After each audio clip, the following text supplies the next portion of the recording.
Hey you. I was looking for a movie to watch when I stumbled upon this little gem known as Succubus, and at first I thought it was just one of those, you know, run-of-the-mill shitty horror movies with like a no-name cast, kind of like the Tooth Fairy movies, right? But then I looked at the cast and I saw Ron Perlman was in it. You know, the guy that plays Hellboy, or the guy from Payday 2, or the guy from the 280 other movies that he does. But that got me to look at it just a little bit closer, and I'm so glad I did. I'm so glad I did. I think it actually hooked me more than I've like ever been hooked by a movie description before. It reads, exhausted and insecure, a new father joins a dating app amid a failing marriage, swiping right on a match that may be more than human.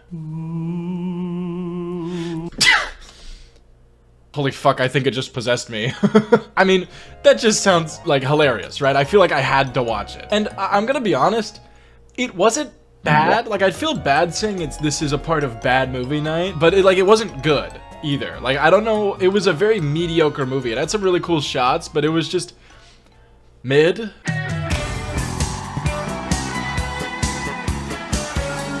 Now, fair warning before we get into this, if you couldn't tell by the name of the movie, or the poster for the movie, or the description for the movie, there's gonna be a lot of sexual theming in here. I'm gonna try to blur out as much as I can. Obviously, it's YouTube, I can't show too much, but just be warned, a lot of this is gonna be blurred out. We open up on Ron Perlman, who is playing a character named Dr. Orion Zephyr. What is this, fucking Harry Potter? What is that name? Anyways, we don't get much info here other than he's like sad and is going into this house with an axe. Before we jump over to our main dude, Chris, who's gonna be our exhausted and insecure father. Well, okay, he's not my father. You get what I mean. Anyways, he's on the phone with his mom, and we get some immediately obvious notions that his mom is kind of disappointed in him. You know, mom doesn't believe in his new company after the last multiple companies failed, or these newfangled phone apps that I guess he's investing in now. She just doesn't understand how they work. But, you know, they keep talking. She keeps telling him that she's disappointed in him. He drops something, he starts crying, and she delivers this line that just kind of made me laugh. Oh, my sensitive boy. And you'll understand what I mean later, but there's a lot of scenes in this movie that just feel like they're parodying horror movies or like doing like a really sarcastic take on them. I love it. This movie is basically what if we made Unfriended, but we made everybody horny. Anyways, he goes up to feed his baby when all of a sudden his buddy Eric texts him, bro, we gotta get you laid. Eddie FaceTimes him, and he's the classic gym bro archetype, and he kind of looks like Matt Damon. Is it just me? I don't know, he kind of... Am I crazy? They hop on the computer so Eddie can help Chris set up his star-crossed account, which is this movie's Tinder. I don't know if you've ever noticed, but in a lot of these movies where it's like a tech movie, like Unfriended or this one, they use like fake apps that look like real apps, you know, like they have like a fake Zoom or they have star-crossed instead of Tinder, which I don't really understand. It's not like Google's gonna sue you if you put Google in your movie. I don't know if it's like cause like a free advertisement kind of thing, or I don't know. It's never really made sense to me, but who knows? Don't work in the movie industry, I have no idea. Check out some of his tabs though. We've got divorce attorneys, we've got star-crossed, and then we've got Dilfocalypse? What the fuck are you looking at, Chris?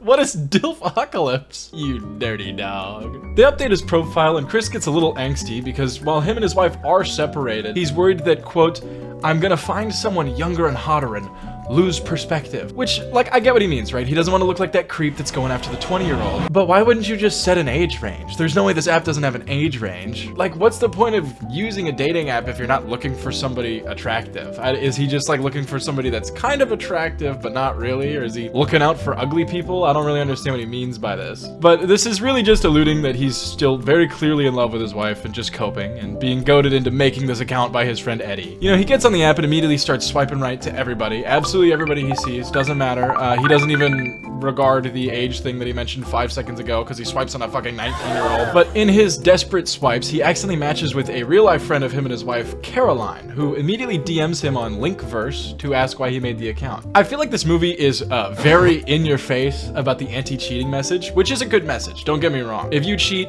you suck, plain and simple. But like, it's very obvious what this movie is trying to tell you. Anyways, he tries to put out the fire with Caroline by saying the absolute foolproof message of, hey, I think my account was hacked. Did you get a DM from me? Did you get a crazy message from me? Because I think I got hacked.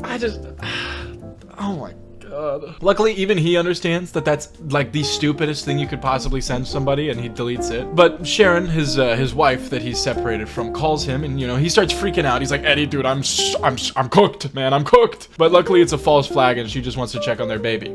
Did you forget he had a baby? Because he did too. But apparently, she's at a bachelorette party. And she's also a bad bitch. Well, you're not a mother tonight either. You're a bad bitch. I'm a bad bitch. Anyways, he replies to Caroline and says, and I'm not joking, a single pray emoji. This girl thinks you're cheating on your wife on a dating app and you're sending her a fucking praying emoji. Please don't tell her. Not a, hey, my friend goaded me into this. I'm really sorry, but I'm deleting the account. It's disgusting. I didn't do anything, which... still gross, don't get me wrong. Or maybe even a, hey, we're separated, I'm really lonely. Hell, my account got hacked was better than this. What the fuck, dude? Anyways, she kind of disregards him. He goes back onto the app, and he's about to delete his account before he sees this definitely not a spam bot account. And he says, you know what? I'm gonna swipe right. What the heck, dude? He goes to check out her account some more, and don't get me wrong, she's gorgeous. But when has this kind of account ever been a real account? Like... immediate match with you, immediate high smiley face with a bunch of very, scantily clad, I don't know what a good word for that is, images of herself. When has this ever not been a scam account? You know what I'm saying? Like, how does he not instantly realize this is a spam bot? But hey, I guess I was wrong, because he immediately matches with her and decides to click this weird little link in her bio. He clicks on the link, it goes to nothing, but Adra suddenly messages him, so he decides to spit some game. Order of the Phoenix, best Harry Potter? I wasn't even gonna say anything about it, but he really does look like Daniel Radcliffe, does he not? At least a little bit. She replies to his question with a firm yes, and he asks, hey, are you a big reader? She then replies with yes. It's one of the only things I can do. Which, if I hadn't already assumed she was like a spam bot, this would immediately set off red flags. Alarms would be blaring in my head, you know? He keeps going strong, he asks her why, and she replies with, I'm recovering, I got hurt very bad long ago. This cryptic ass message. Even if I didn't think she was a spam bot, this is still like weird as fuck, and I'd probably stop talking to her. I'm gonna be really honest. But anyways, she keeps going and says, I'm ready to meet someone strong like you. Winky face. I cannot leave though, I'm trapped. And like, dude, seriously, why are you still talking to her? Just stop. You could just close the app. She says she's trapped in her body, which is either some like Tumblr emo shit, or there's a demon inside of her. What's the difference? She asks him to video chat, to which he immediately tells Eddie, hey dude, I think I'm about to get scammed. And he's like, yeah, no, that's definitely a scam. Is she hot though? Is she hot though? He hops on the call anyways, and she's got this like 2018 Snapchat filter going on. I don't know, whatever works for you, man. And apparently she can't talk because she lost her voice, probably when she got injured long ago. But I love how you can watch this scene and see the moment that he folds, because the second she leans into the mic and is like, I lost my voice, he went, the fucking avatar state of horny activated in him, and his fate is sealed, you know? He's done. And this whole scene is a little odd to me because he is very insistent that she turns off the filter. He's like, could you please just turn off the filter for me, please, for the love of God, turn it off. Turn it off, please, I want to see your face. He's very much emphasizing that he can't see her face, even though it's just like a bunny nose. The sunglasses are a little weird, I get that, but like, it's just a nose. I don't know why he's like, I want to see you. He asks why she's wearing the sunglasses, and she says the light hurts her eyes, to which he goes, are you a Russian bot? Are you a 500-pound man in a basement? Are you watching Asmongold on the other monitor right now? She tries to convince him, so she says no. Tell me to do something. And he says to do the Vulcan salute. But, you know, fair enough. He may be technically cheating on his wife right now, but at least he's not a creep. He then asks to see her tattoos as well, which she obliges, and we get some more uncomfortable shots of her trying to be seductive and him just sitting there staring at her. She's all like, you like what you see? And he's just sitting there like, yeah. He still is like kind of convinced that she's a bot, or like at least trying to scam him, and he just starts trauma dumping. He just drops everything. He's like, yeah, I'm a deadbeat dad. All 3 of my companies have failed. I'm starting another one that's gonna fail. My wife doesn't love me anymore. We're actually separated right now. My kid's upstairs and I'm neglecting him to talk to this person that I genuinely think is a Russian bot. You still want a date? She continues to flirt with him and be like, no, you're actually really chill. I can tell there's good in you. While they're doing this, we get this like kind of face reveal. She takes off the sunglasses and goes, this is all you get.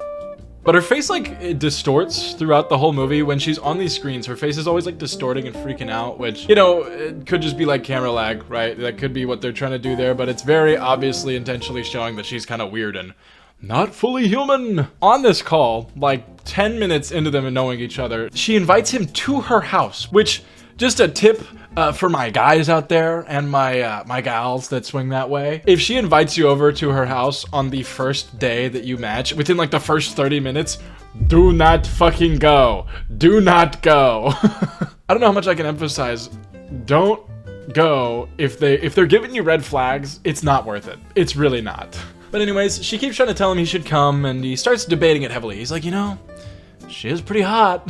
But he does live pretty close, so he's like, I think I'll give Eddie a call to consult him. They talk about her possibly being a bot trying to lure Instagram followers, which makes the tech in this just weirder to me. So they can reference Instagram, and they also referenced iCloud. They can reference random apps, right? But they can't show them on the screen. Why? I just don't really understand where the separation is. If somebody could give me like a 3-paragraph comment about copyright law and why they don't do this, that'd be pretty cool. Oh, and while you're down there, you might as well click the subscribe button, you know? Please. Please, please, please, please, please. A little while later, he opens up his email to these 3 beautiful emails. You know, we've got Dr. Orion Zephyr.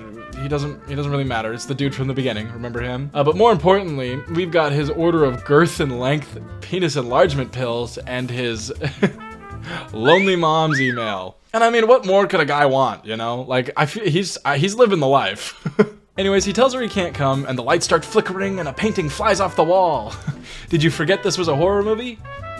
I did. Anyways, Chris goes upstairs to check on his baby Mikey, and while he's doom scrolling on whatever fucking app this is, Gramaverse, I don't know, he gets tagged in Audra's story. She comments and tells him that he's sexy, to which he asks her to remove the comments and remove her tagging him on her posts. And like, does he not realize he could delete them? Are they just supposed to be like stupid older people, or are these like apps just bad? I don't understand. You can delete comments, dude. You don't have to ask her to delete them. But while he's texting her, he keeps getting spammed by Dr. Orion to please listen, please, dude. It's super serious. Please, dude. And I hate when movies do this. It's like, it's incompetence for no reason other than to not spoil the plot a lot sooner. Because if I was Dr. Orion, I'd be like, yo, dude, that random entity that you're talking to, I don't know if it's a girl on an app or what, stop talking to it.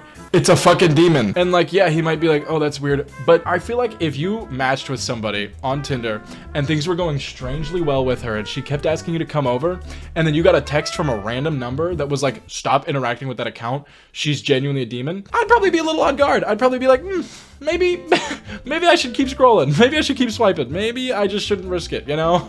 She makes up for her overstepping by sending him some scantily clad, some pretty revealing photos that I will not be recreating, because I'm saving that for my OnlyFans. He sees these images and just starts immediately cranking his hog, you know, playing with his nubby, right? Just right on the spot. And like, he is so down bad, it's just kind of depressing. But we know he really fucked up because a few seconds later, he starts getting spam calls from his wife and his mom, and he eventually answers his mom, and she's like, dude, you're on the nanny cam. You know the room that you set up the baby cam that you're cranking that hog in? Yeah, it can see you, dumbass. Which, my first statement is, why the fuck is he doing that in there? My only thought is that it's supposed to be that she like bewitched him with her beauty and it like mind wiped him into doing that. Because I want to believe that this guy is not that much of a creep that he'd just start cranking it in his baby's bedroom with it right there. Like, that's crazy, is it not? Anyways, he gets in an argument with his wife because she opened it in front of like 5 people and she's like, why the fuck were you jacking off in our baby's room? And he's like, babe, it's not that serious. Babe, it wasn't even porn. It was Instagram. Which is like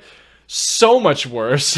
One of the worst things he could have done to escalate it, because now she's immediately like, oh, you were jacking off to my friend Charlize. I knew you always liked her. I knew you always look at her Instagram photos. Immediately like, what the fuck, dude? Why would you say that? But they keep arguing, it gets more heated, and he makes it about 1,000,000 times worse by accidentally calling his wife Sharon Charlize, the girl that she just got mad saying that he's like trying to cheat on her with. Like, dude, it is not hard. It's not hard, dude. Just don't, like, it's not hard to be normal, man. Just call her name. She very reasonably hangs up and we get some dead air for a little bit, but he eventually calls her back later in the night and we get a more somber moment. You know, he apologizes. Things are getting better. She turns on her camera to finally like apologize face to face a little, and and he fucks it up again. She's got like this weird filter thing, almost definitely the demon messing with it. And instead of being like, hey, is there like a filter or something on the camera? Or like, is your camera glitching? Do you have bad signal? The camera looks like off. I can't really see you that well. You know, something better worded, properly worded, so she doesn't think she's ugly. He just goes, you look really weird right now. You look really weird with that camera. Stop doing that.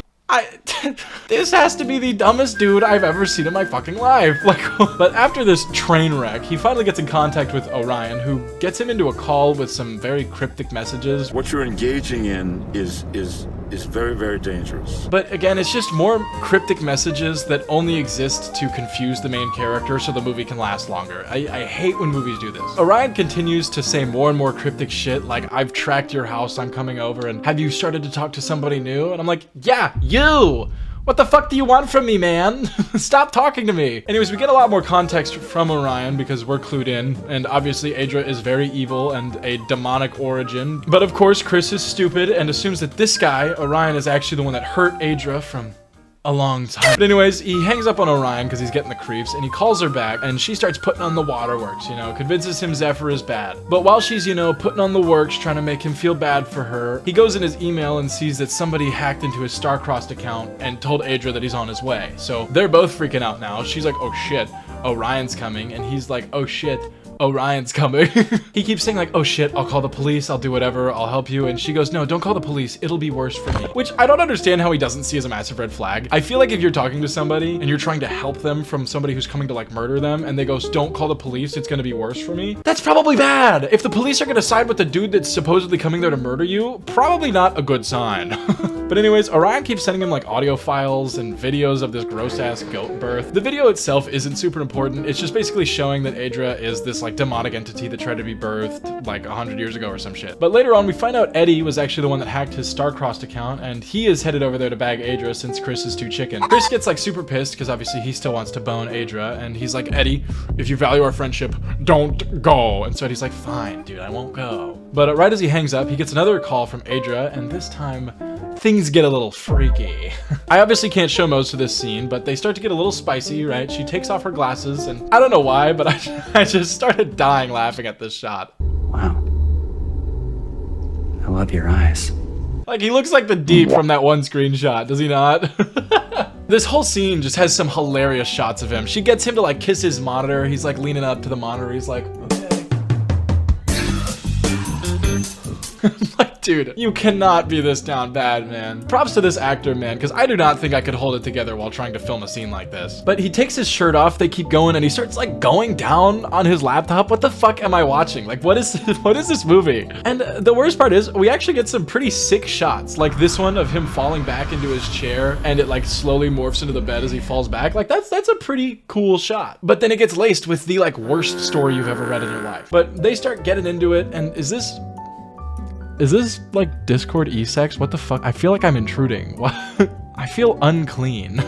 Anyways, he busts like almost immediately, and suddenly he's not in his chair anymore. But this part's gonna suck, for me at least, because he is fully naked, full hog on the camera. So I'm gonna try to do my best to blur it, but there might not be a lot of footage right here. Basically what happened is he got sucked into this like mind dimension that looks like the bedroom that he cyberboned that demon lady in. And you know, he obviously starts freaking out and realizes he's like fully trapped, no door, no nothing, it's all wall. But then he somehow gets a phone call from Orion, who just starts info dumping on him and basically says he's stuck in this mental prison type thing. And Orion is mostly just fascinated that Chris got sucked in through e-sex.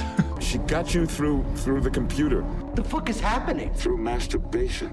That's fascinating. He freaks out some more and suddenly gets his pants back, and he gets his phone back because it disappeared suddenly, but now it's back, which I really don't like how they don't explain how the fuck Orion is talking to him here. I don't know if this is like supposed to be a figment of his imagination and he's just like deciphering this as he goes, or if Orion actually was able to call him, but they never really explain this part. Basically, Orion's on his way to the house and Chris is still freaking out trying to wake up. While he's trying to break out, Eddie calls his phone, but Chris is stuck in this like catatonic state, so Eddie's talking to him and Chris is just sitting there like, I feel good about it.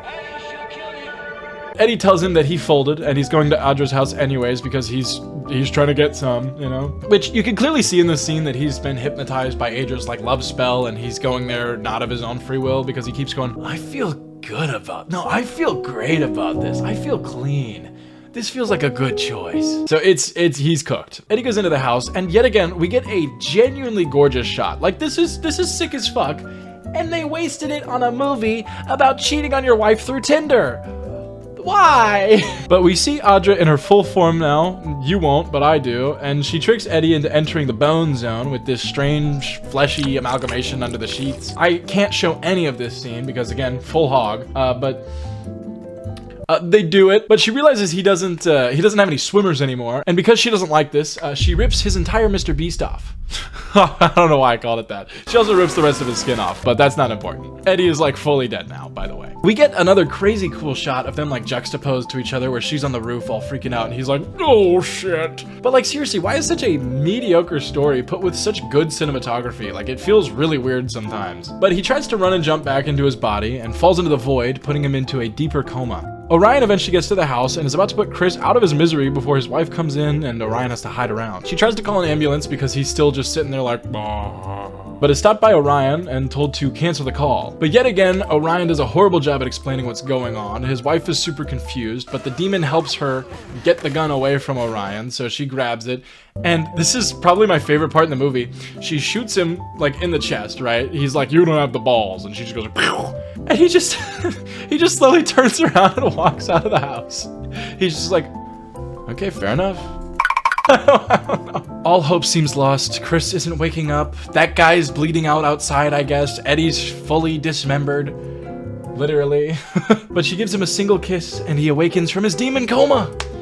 True love's kiss saves the day. Things seem better, you know, he wakes up, they're talking to the paramedics, he seems fine, the demon is gone, and we get our somber, happy ending music. Chris and Sharon live happily ever after, closer than ever before. The movie's over. Is what they want you to think. Remember Caroline from earlier? Well, it's her turn to DM him, and she says, we're not done here. And I'm thinking like, oh shit, she's gonna rat him out and, oh. Okay. She sends him some promiscuous videos and photos, and instead of just deleting them, he decides to click on all of them first, inspect them, and try to watch the video. To take a quick peek, I guess? I don't know. But he tries to play the video, and the demon lady's back. Surprise, surprise. This was actually kind of a sick shot, though. Chris comes up to Sharon, hexed by the sexy time demon, and tries to initiate sexy time with his wife. And unfortunately for Chris, the whole time he's doing this with his wife, to him, it looks like he's doing it with that demon. I'm inside you. Oh my god, is he getting pegged? You know what? Fair enough. The demon makes a reference to Eddie, and we hear the faintest little Eddie screams in the background, which I just thought was kind of funny. Poor Eddie's cells were not so good. He realizes this is a trick to pass the Antichrist into his wife, so he, and I'm not exaggerating here, cuts off his balls. He just, whoosh, cherries, gone. There's even a little shot where they fall onto the ground. I don't know if I can show that shot. I'm gonna try to put it in here, but oh my god. Chris, feeling like he defeated the demon, is absolutely overjoyed that he saved his Sharona, and then turns around to get slammed on the head by Orion with that axe from the beginning of the movie. Remember that axe? Yeah, that was this. And the movie is finally over.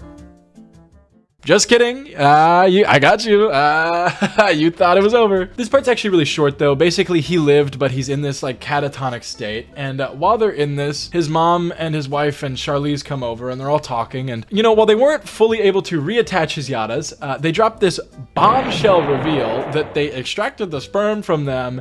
And now his wife and Charlize are both pregnant because of him. What the fuck am I watching, man? What is this? Oh, also, that's the end of the movie. It just zooms in on him crying about becoming a father again. The end. That's the actual end this time. The worst part is, this movie actually had some crazy cool parts. Like, there were some really cool shots in this movie. If you like cinematography, some of the camera work is really well done. It feels like a really good director got handed like a really bad script, but he still tried his best, because the cinematography is genuinely gorgeous at times. But unfortunately, the script, the storyline, just like everything about this movie, besides the cinematography and sometimes the acting, just weigh the movie down as a whole way too much. I just feel like I couldn't recommend this to somebody. It was not a good movie. It was funny, don't get me wrong, but I would not watch it again. But anyways, let me know if you liked this video. Let me know if there are any like weird or strange movies that you found that you want me to talk about. Go subscribe to the channel if you haven't already. It helps me out a lot. And with that being said, my name is Prisk. That's Reggie, and I'll see you in the next video. I don't know. Oh. Hey. Beelzebetty just texted me. She wants to go for drinks. Yes!